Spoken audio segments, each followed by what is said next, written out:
और high court आए, हमारे लोग इस्लामाबाद हाई कोर्ट जाते हैं, ट्रायल कोर्ट्स में पेश होते हैं। क्यों करते हैं हम ये सब? क्योंकि हम अभी भी, हमें इस निज़ाम से उम्मीद है।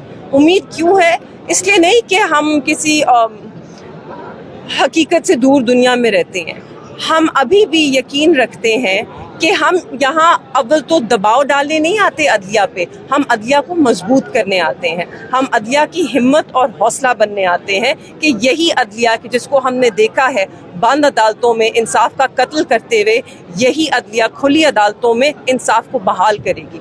हम उनके साथ खड़े होने आए हैं, उनसे यकजहती करने आए हैं कि आप हिम्मत करें। हमने हिम्मत की है 2 साल, हमने बर्बरियत का सामना किया है, हमारे साथ नाइंसाफ़ी हुई है, हमारे बेगुनाह लोगों को सज़ाएं सुनाई गई। साइफर केस में एक बंद अदालत में इंसाफ का कत्ल हुआ, वही केस जब इस्लामाबाद हाई कोर्ट में गया तो उसमें इंसाफ बहाल हुआ। तो हमें उम्मीद है कि हमारे जजेस जो हैं उन्हें भी हिम्मत आएगी, वो इंसाफ के साथ, आइन के साथ, कानून के साथ खड़े होंगे। एक